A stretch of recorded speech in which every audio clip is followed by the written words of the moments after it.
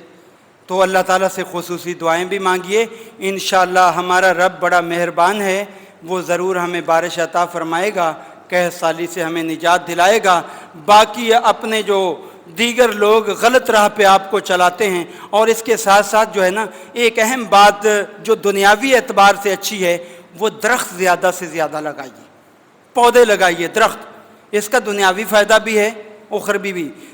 سائنسدان کہتے ہیں جس جگہ درخت ہوتے ہیں نا وہاں بارشیں زیادہ ہوتی ہیں، کیونکہ یہ اللہ کی مخلوق تر و تازہ، یہ اللہ کی تسبیح بیان کرتی ہے، اللہ رحمت کی بارش نازل کرتا ہے، اس لیے زیادہ درخت لگائیں۔ اور اس کا فائدہ دنیاوی یہ بھی ہے کہ اگر اس درخت سے کسی کو کوئی فائدہ پہنچے گا، مسافر نیچے بیٹھے گا یا کوئی جو ہے اس کا پھل کوئی کھائے گا تو آپ کے نامہ اعمال میں جو ہے وہ صدقہ لکھا جائے گا، اس لیے یہ بھی عمل کیجئے۔ اللہ تعالیٰ سے دعا ہے اللہ تعالیٰ ہمیں قرآن اور سنت کے مطابق اپنا ہر عمل بنانے کی توفیق عطا فرمائے، اور جو جرائم بارش کو روکنے والے ہیں اللہ ان سے ہمیں محفوظ فرمائے، اور اللہ تعالیٰ ہمیں وہ کام کرنے کی توفیق دے کہ جو اس کی رحمت نازل ہونے کا ذریعہ ہیں۔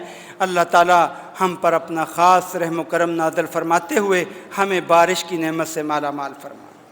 یا عباد اللہ رحمکم اللہ، ان اللہ یامر بالعدل والاحسان وایتاء ذی القربى ان الحمد للہ نحمدہ ونستعینہ ونستغفرہ ونعوذ باللہ من شرور انفسنا من سیئات اعمالنا